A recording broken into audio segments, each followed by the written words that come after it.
On accueille Stéphane Corr, spécialiste du numérique. Bonjour Stéphane. Bonjour Patrick. Comment ça va ? Ça va bien.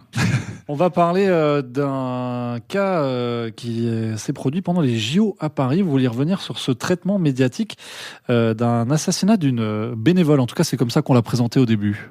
Voilà, alors on l'a présenté comme une bénévole qui était retrouvée morte dans l'appartement de son conjoint. Semble-t-il, en tout cas, c'est ce que les médias et la majorité d'entre eux avaient annoncé dans les premiers articles qui sont sortis suite à ce drame. Il y a eu quand même certaines libertés qui ont été prises par les médias concernés. Donc en premier, il y a un article du Parisien, un journal français important et qui s'axe aussi sur ce qui se passe justement dans la capitale, qui a allégué que finalement, cette personne chez qui la victime a été retrouvée, qui a 48 ans, la victime en avait 21, était le conjoint de la victime. Une information qui n'était pas du tout avérée, qui ne pouvait pas être vérifiée.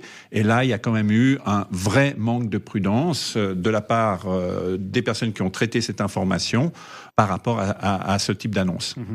Une information qui a été ensuite relayée ? Oui, alors le problème, c'est que l'article du Parisien a servi de base à beaucoup d'autres journalistes et d'autres médias qui n'ont pas forcément fait un travail d'analyse du cas.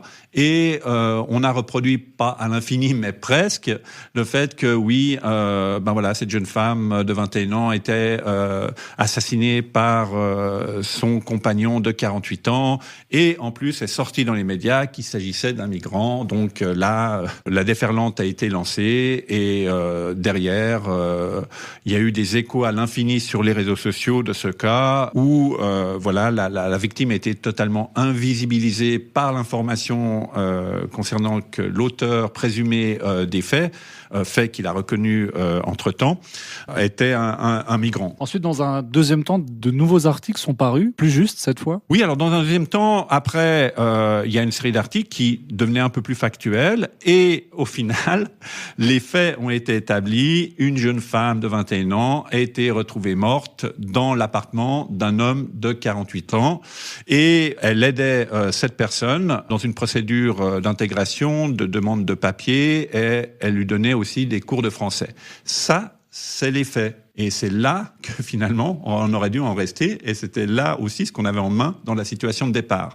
Maintenant, le problème, c'est que ces nouveaux articles ont bien sûr rétabli la réalité des faits. Néanmoins, les premiers articles qui sont sortis n'ont pas été corrigés. Et pour moi, c'est là qu'il y a réellement un problème.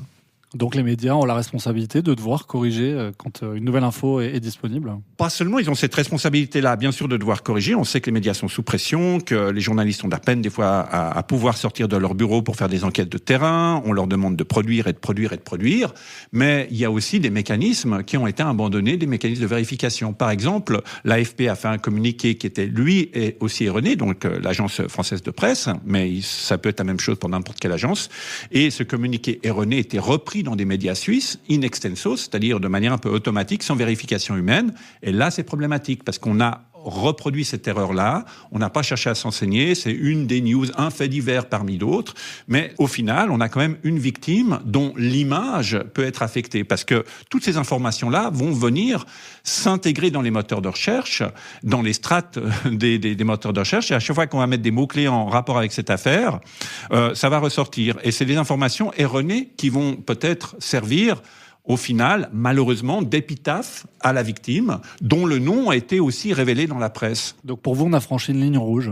Oui, le fait de ne pas avoir corrigé les articles, de ne pas avoir fait un peu son mea culpa et de ne pas avoir pris du recul par rapport au traitement de cette information, on franchit une ligne rouge. Et il faut faire attention parce qu'on est quand même dans une ère où il y a quand même une perte de confiance un petit peu dans les médias par le public.